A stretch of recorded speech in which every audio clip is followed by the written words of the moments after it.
Hey, what's up, ladies and gentlemen? Sean here with BlueRidgeSilverhound. We got the very first pocket change market report video for the month of April. And I would say we're picking up where we left off from the month of March with some really great finds that folks like you and I have come across in circulation, or by cherry picking the local coin shops and shows. A lot of great stuff in the error and variety market. When it comes to the kind of like low end to medium kind of level of coins, they're still being picked up at a rapid rate. And I'm happy to say there's some pretty new discoveries coming out.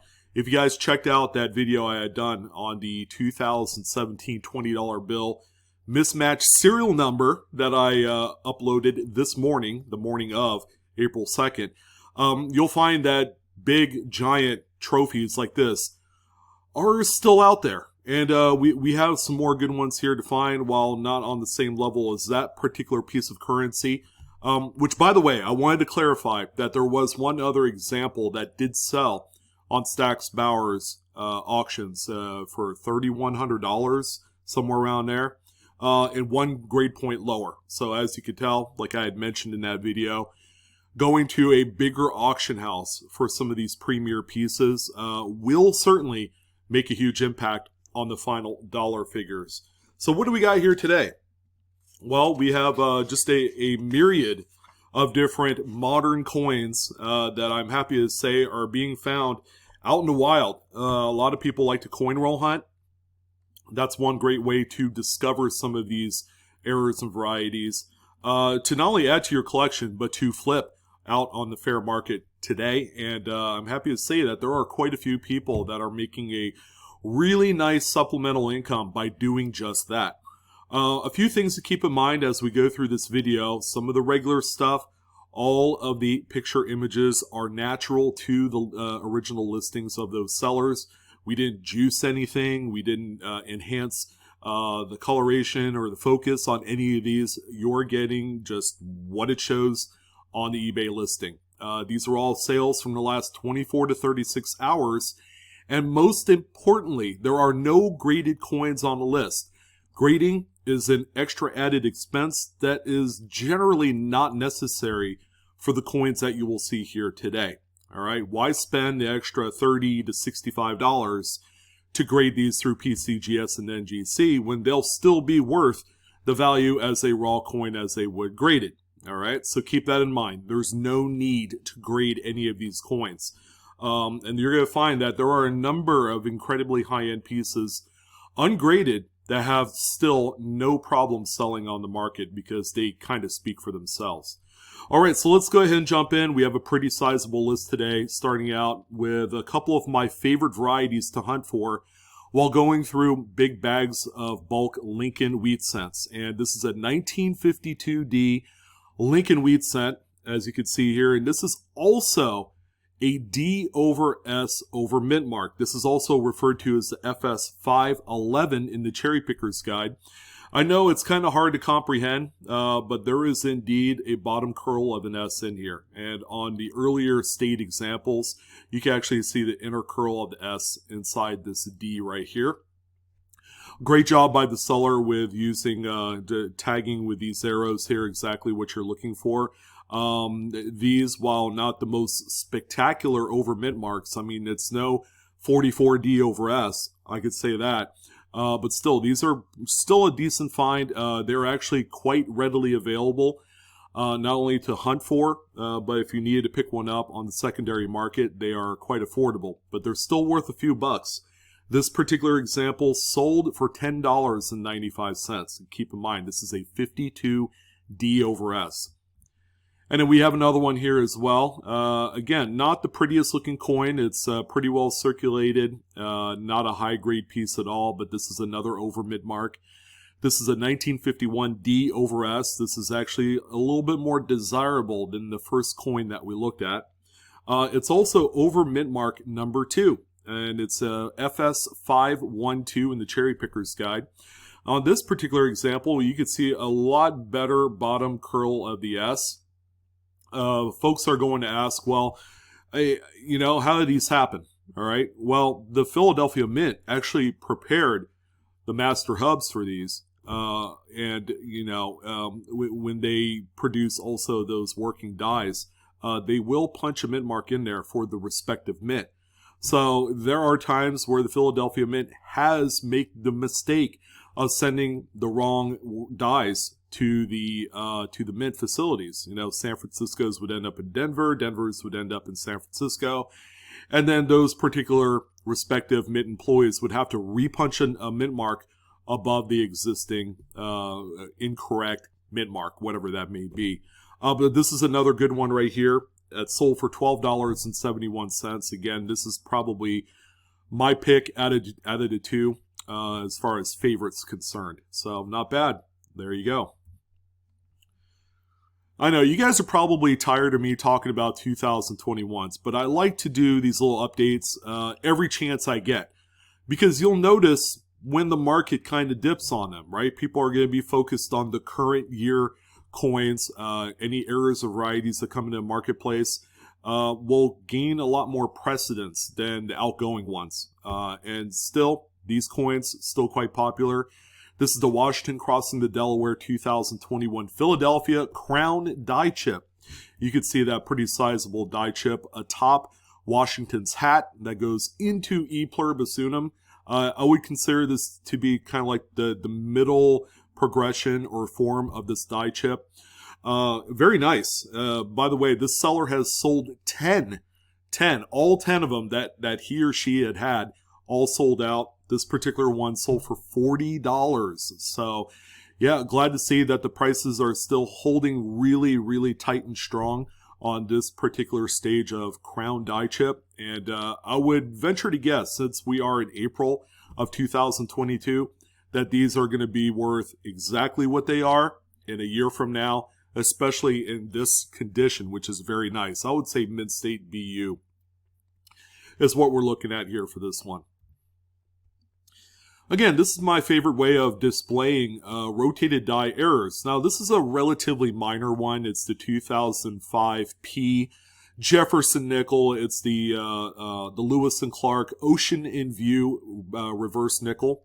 The seller actually did a really good job, and I'm usually not for taking pictures of a coin in a 2x2 holder because of glaring and glares and out of focus issues, but this one works quite well. You can see that the seller intentionally placed a staple that is up and down, all right, that you can see here. And with that piece of just a little, kind of marking like that will help you determine that this one is rotated by about 30 degrees counterclockwise. Okay, pretty easy to see right here.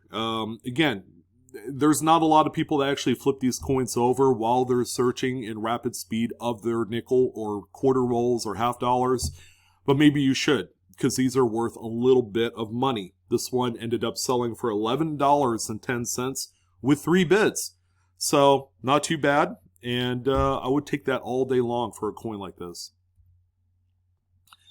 Yeah, this one's really not a good looking coin here. It looks like it's been cleaned and it's got some staining, but it is indeed a 1951D with a rather large sized curved clip. Yes, this is a legitimate example. It has really nice flattening of this opposite edge right here, this rim, which they call it the Blakesley effect. Pretty much something that you have to look at every single clipped error coin. Whether it's a curved or a ragged or a straight clip, most of them will have that flattened edge on the opposite side. So make sure you're looking at it. But again, condition not great. However, the price that this one sold for is great at $23.98. I'd say if it were me, this is one that I would sell for that amount of money all day long. As a matter of fact, the more the merrier. So if I had, these in quantity with these larger size clips, actually the market's really good on them. People are collecting these by date, and that's kind of the hot ticket with them. We do have a fair amount of currency this week, and we're going to start it off with one of my favorite denominations. It's a $2 bill, 1976 series. And this one has a slightly misaligned print on there. You could see that most notably the seals are way up a little bit higher than what they're normally at. But yeah, this one right here would go by any eagle eye collector any day. Because you don't have really third print overlapping onto the first print on here, but there is a definitive shift. And when you could spot things like this, that's exactly what you want. That's actually a good thing when you're going into currency hunting. This one right here, I mean, it's an underrated note with not a lot of people looking at it. It did manage to sell for $33.50. Again, a great way to make a few bucks is by going through currency. Go to the bank. Go ahead and buy yourself a few $100 straps of dollar bills, or get some $2 bills and look through these. $2 bills seems to have probably the crappiest quality above and beyond any other denomination. So I would certainly take advantage of that while you can. Again, loving the $2 bills. The back has some of the best artwork and engraving that you will find on any note. Here's another one right here, this time a 1977. A little ironic considering it's a star note, and these are issued as replacements for in-production damaged notes. So when we have a note here that obviously is miscut, all right, the irony is a star note is a replacement for this same type of note found after the cutting process has occurred, and normally this would get replaced by a star note, but you have an error star note here. There you go. You're seeing just the really tight top margin, again supporting the miscut designation on this particular note. And this one sold for $63.39. Aside from that, I mean, it's really nothing too special. It's a modern $5 bill star note, which by itself in this condition probably carries a value of about $10. Holy Dark Photos Batman. Not enough lighting was on this coin, but there was just enough to know what it is. Now, 2004D, Wisconsin State Quarter, has a few very noticeable varieties to look out for. There's a low leaf and a high leaf variant. And this one right here with just enough of a glare to know that this is a high leaf variety. You can see that extra engraving line right here. Showing that, I guess, as good as you could get. This closer up image is a little bit out of focus too, but I can see that high leaf variant right there. And it does have a rather noticeable fingerprint on the obverse. All right, so keep that in mind. Yeah, normally those type of things will hinder the value a little bit, but this one ended up selling for $107.51. Still a lot of popularity with this particular variety set. People want both the low leaf and the high leaf, but the prices of nice mid-state 65 and 66 examples in graded holders are approaching $300 to $500 now. They didn't used to be that high. As recently as about 3 years ago, they've really started to jump up. So people are looking and they're attracted to these raw examples, even if the grade is a little bit less than desired. All right, this out-of-focus $20 bill is a 1950A. All right, a little bit older, but that's okay. But what we have here, the front of the note looks quite nice. Nothing really that stands out here.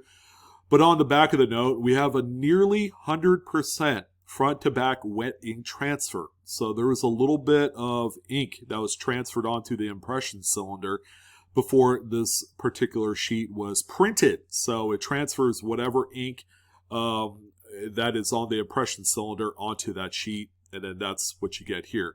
With wet ink offset transfers, the secondary design is going to be mirrored, okay? So make sure that everything is backwards. If it's not backwards, it's not a legitimate wet ink. I've seen a few kind of like bad attempts to recreate this on a counterfeit type of level, and they just don't look good. This is a hard one to counterfeit, even if you're really good. But this one right here sold for $202.50 with 36 total bids, ramping up to that amount. All right, just 1977D Washington quarter. It's in really nice shape. Not lots of nice luster on there, but we have, count them, 2 rim clips on there. We have a nice sized curved one by the date, and then another one there by the Y and Liberty. I mean, nothing particularly strange about this coin. But a good one too. A lot of people, I'm willing to bet, have overlooked stuff like this and change, and they do show up even in the much newer coins that we're seeing in today's circulation. This one sold for $16.30. And again, this week we do have another 2-coin lot. This time not Buffaloes, but Jeffersons, and they are both wartime silvers. So these have some sort of, strike through on them. So probably a piece of debris or wood or something was on the either the die or the planchet before the strike occurred, and then you have things like this that take place. Both pieces not particularly high grade, so keep that in mind. That even coins of this condition you could sell really easily for a decent amount of cash. So the 43 there on the left has the obverse strike through, and then the 44p on the right has the strike through on the reverse on Monticello. This 2-coin set sold for $27 with 3 bids. The coin on the right looks a whole lot better. The coin on the left has quite a bit of circulation wear. Again, that doesn't deter people from throwing money at you to be able to own that coin. So don't even worry about condition in most cases. I've even seen problem, corroded, bent, damaged coins sell for a pretty healthy premium if they have a legitimate error or variety tied to it. All right, our first bulk lot, or I mean, if you could call the 2 nickels before bulk because it's more than one coin. I mean, this one's more bulkier. So if you're looking to start a collection of off-center struck Lincoln cents, this one might be for you.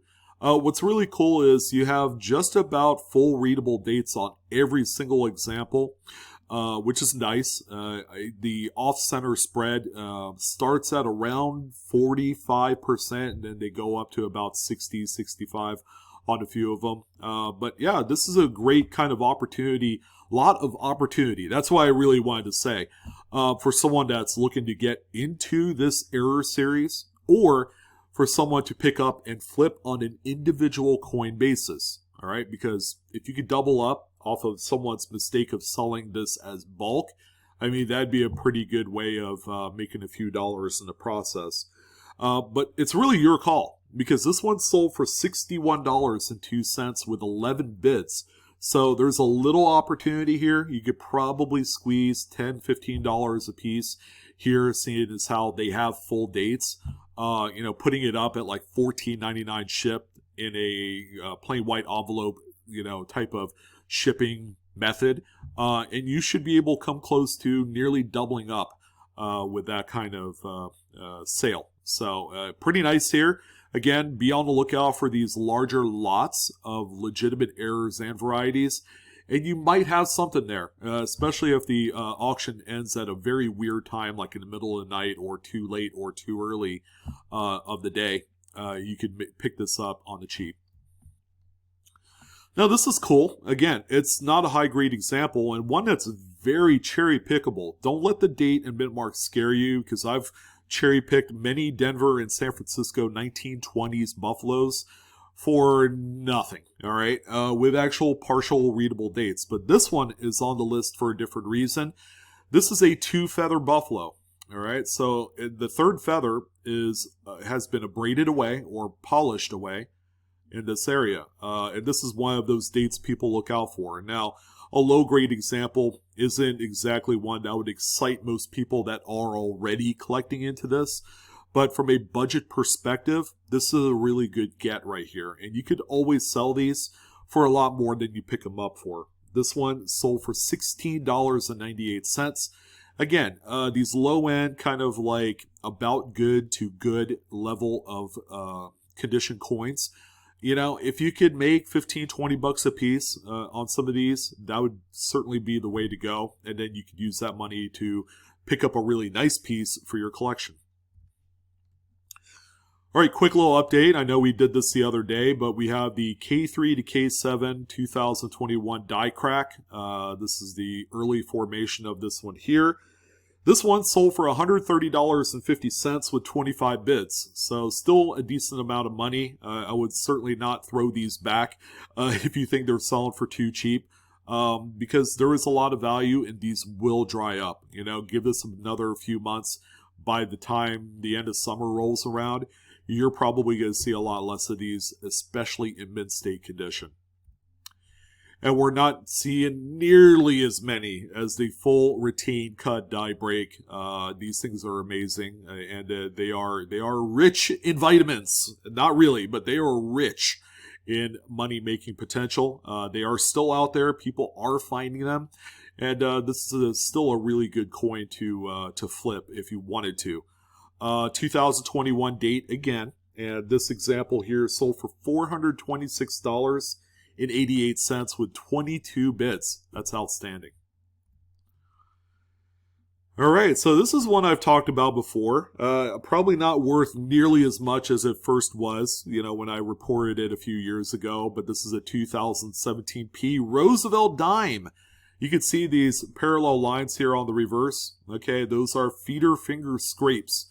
So the feeder finger, which actually helps push the coin into into the striking chamber, actually scraped up against the working dies. Okay, therefore leaving these scrape marks on the working dies, and will strike every subsequent coin with these parallel lines.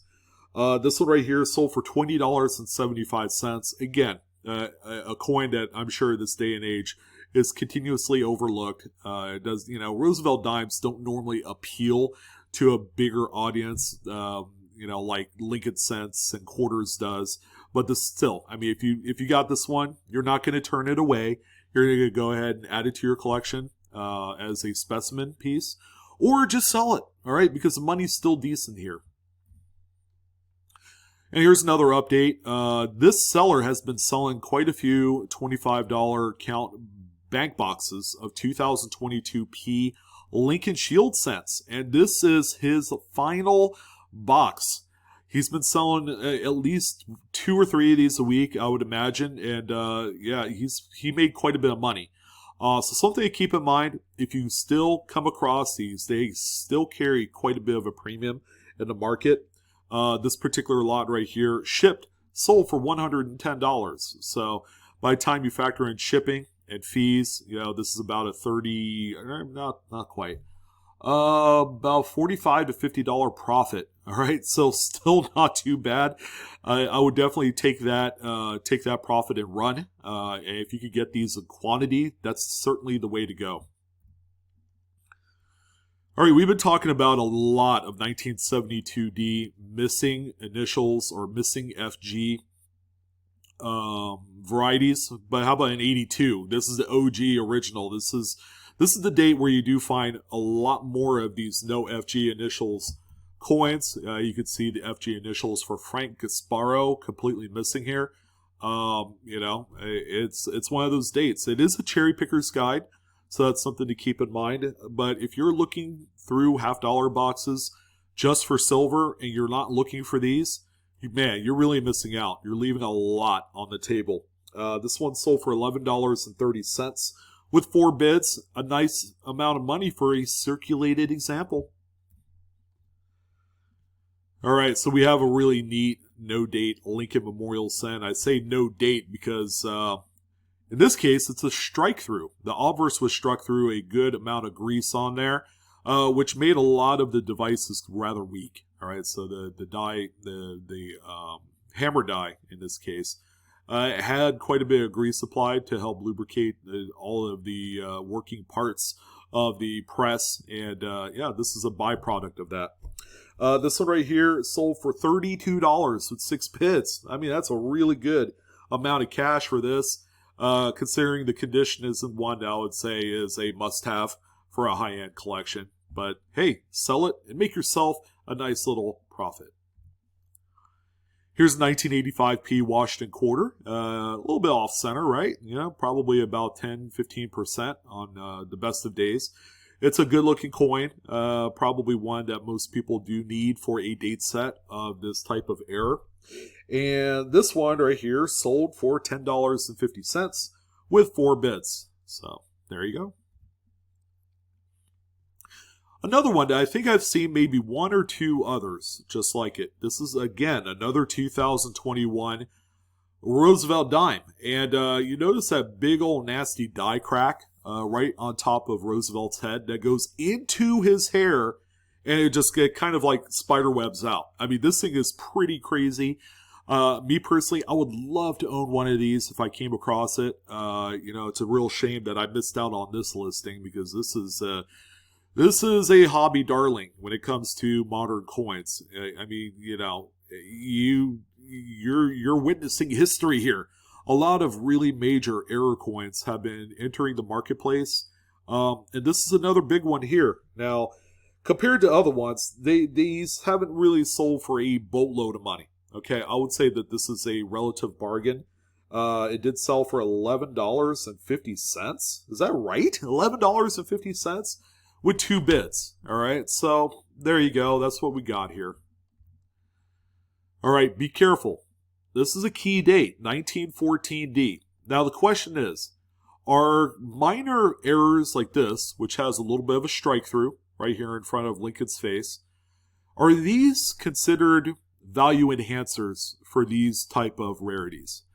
Well, the more people you talk to, they're going to tell you no. That's actually more of a distracting feature on this coin. So if you came across an example of this coin with a planchet flaw or lamination, whether it's like a 14D or a 22 plain no mint mark or a 1909 SVDB, be absolutely careful who you buy it from. Because if they find that, hey, this is an error on a key date, we're going to charge you through the nose to own this coin, do not do it, smalls, because it's actually it actually affects the value in a negative way on the secondary market.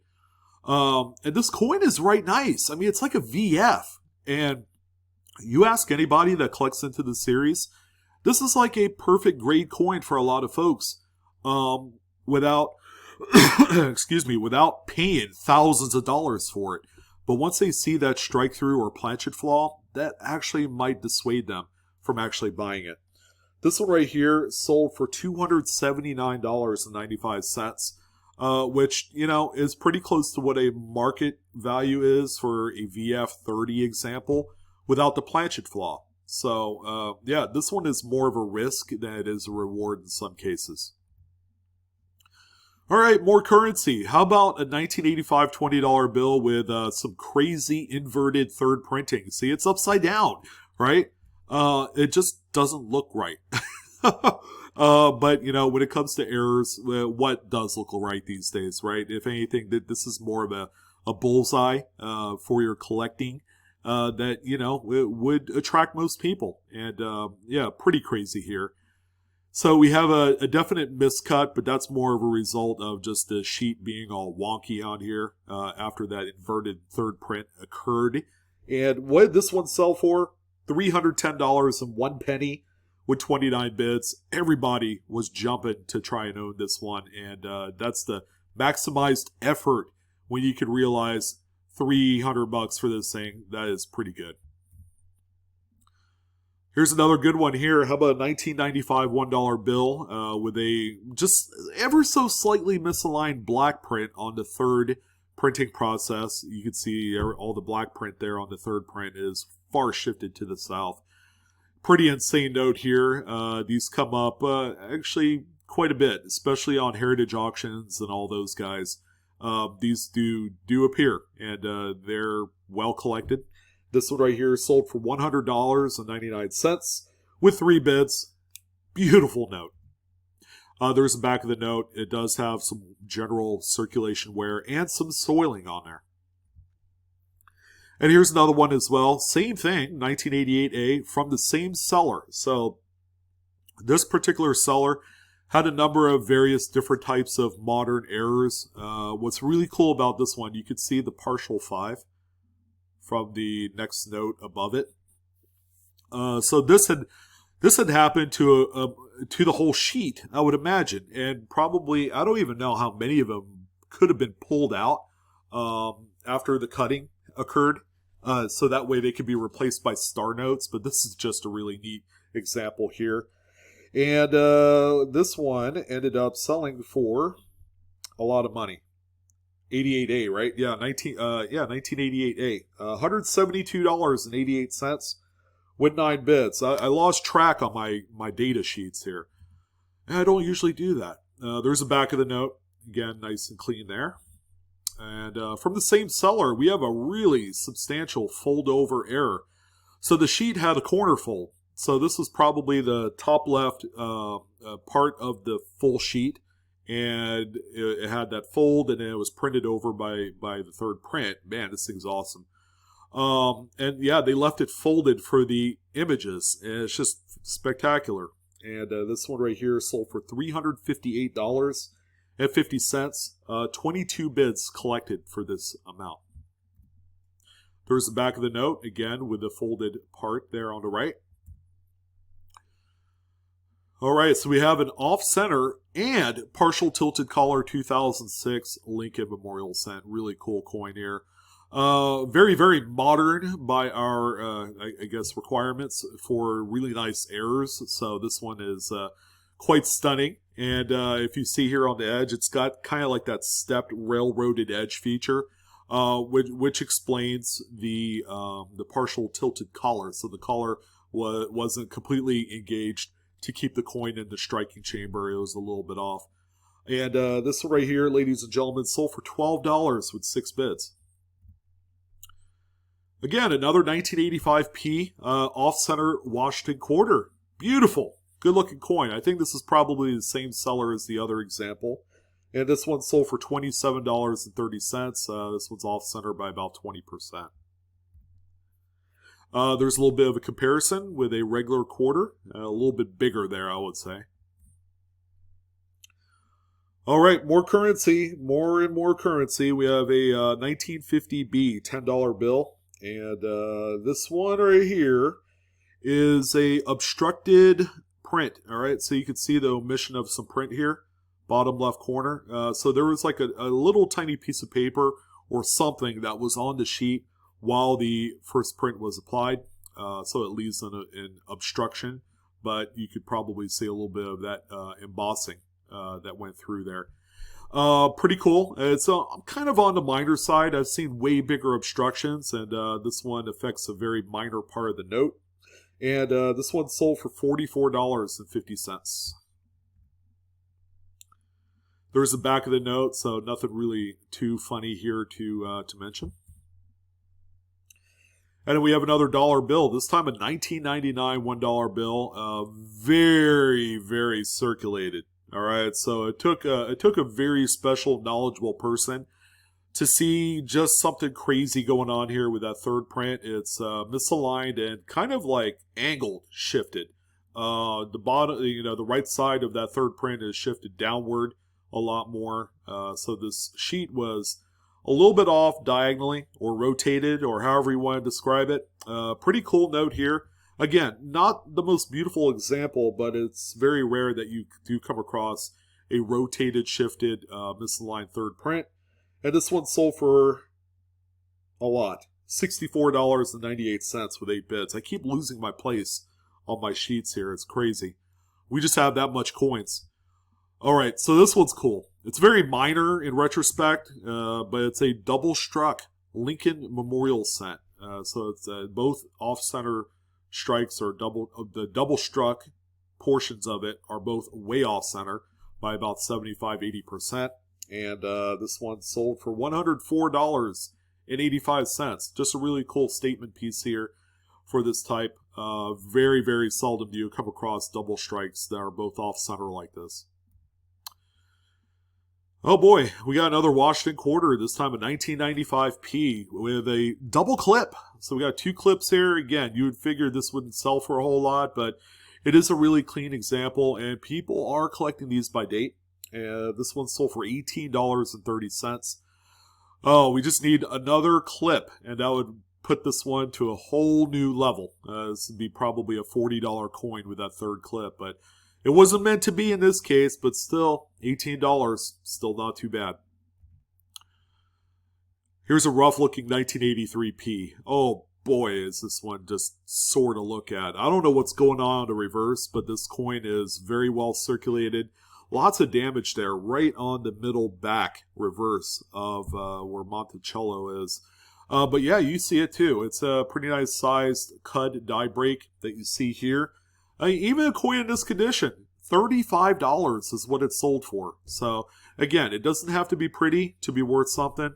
So if you have it and you don't want it because it doesn't quite fit your criteria of what beauty is, there you go. You can make a few dollars. Okay, so it was bound to happen. We have our first confirmed field-restricted strike-through on a brand new 2022 quarter. And I'm going to just go ahead and say it right now. This is what I call the hickey strike through. Hey, it was going to happen. You know, if it wasn't me, it was going to be Constipated in Sin City. He's one of the guys that watches my videos with enough regularity. I mean, he has that kind of mind, and so do I. Yeah, this is a strike through of just grease and debris that was pushed on there by the feeder fingers. You can even see a little bit of the feeder finger scrapes right behind the earlobe area.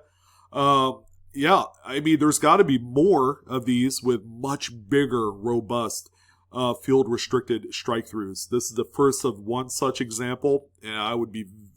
Yeah, this is a Maya Angelou quarter, by the way, which they are still producing in tandem with the Sally Rides, which are now showing up in circulation right now.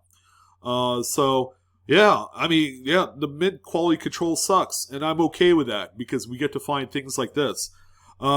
First sale right out of the gate, not a lot of people know about it, but this one did sell for $30.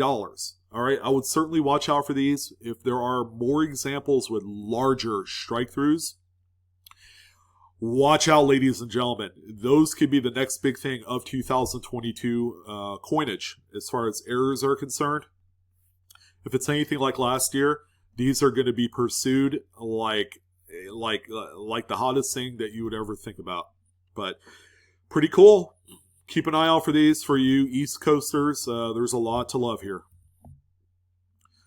Man, I had no idea that this one was such a poor image quality. It looked a lot better, you know, before I even put it in my my PowerPoint presentation. But yeah, this is a $1 bill. It's a 1985, but what's really cool, inverted back on this one. So, yeah, how often does that show up? It doesn't. It doesn't pop up too often, and these are generally very expensive notes, especially in older dates, going into like the 40s and 50s. However, this is a 1985, and yeah, pretty nice sale here, $355.02 from this note. Sign me up. I want more of these. Okay, so this crazy looking coin here is actually one really easy to explain. 1920 Buffalo nickel was actually a probably clamshell. So it split right down the edge, and the reverse piece is somewhere. Maybe it doesn't exist anymore. Maybe it got destroyed somewhere. But yeah, this is a coin that split right down the middle, and this is one half of it. I would love to see the other second half show up somewhere, somehow, some way. I doubt it, because after 102 years of circulation, more than likely that piece was either destroyed by a bank or lost forever. This one right here is sold for $94.99. Just a beautiful, beautiful looking error, even though it does have a few corrosion spots. I don't care. It's just really cool to look at. Oh boy, and then finally we're going to talk about this coin here. 2022 Lincoln Shield Cent is the coin that you need to look out for in Lincoln Pennies right now. There are quite a few examples that have been found, but the sales are so strong on these that they just cannot be ignored. Clash die error. Look at this, guys. Wow. A lot of your strongest clashing is going to be on the obverse of the coin. Keep that in mind. So you're going to see a lot of clashing of the reverse shield on the obverse dies, and then they're going to look like this on the coin after production. You can even see partial E pluribus unum right there next to the bow tie area to the left of the date. I mean, this one is quite nice on a brand new coin. Who says that technology is perfect? Because it sure as heck isn't. You are still finding coins like this in circulation right now. I would say there's a lot of opportunity to find something that you could make a few bucks on. And this is another good one here. Sold for $49.89 with 23 bids. These will be a perennial all-star throughout the year. Okay, the Clash Die errors don't typically sell for nothing. Okay, these have kind of like that floor, and they stay there. And then after the coin had, is disappeared from circulation, like 2023, when people are looking for those, people will forget about these, and nobody will be looking for them anymore. $50 bill is what the potential is here for this coin. Make sure you're check it out these. Oh, by the way, there's really not any major reverse clashing. There's a few little things in the shield, but a lot of your main features are on the obverse of the coin, so make sure you know that. But that's it, guys. That's going to go ahead and wrap it up for your Saturday edition of the PCMR. Man, that was a lot of fun. I would love to hear your guys' thoughts on your favorite coin from today's episode. I'm your host, Sean, with Blue Ridge Silverhound. It was a pleasure. Thank you for all your views and support, and not taking me so seriously on my April Fool's video. Well, 95% of you didn't take me seriously, and that's a good thing. But that's going to go ahead and do it. Hopefully you guys had fun on this one. Coinaholics, we are discovering together. You guys have a good day, and I'll see you on the next coin video. So long.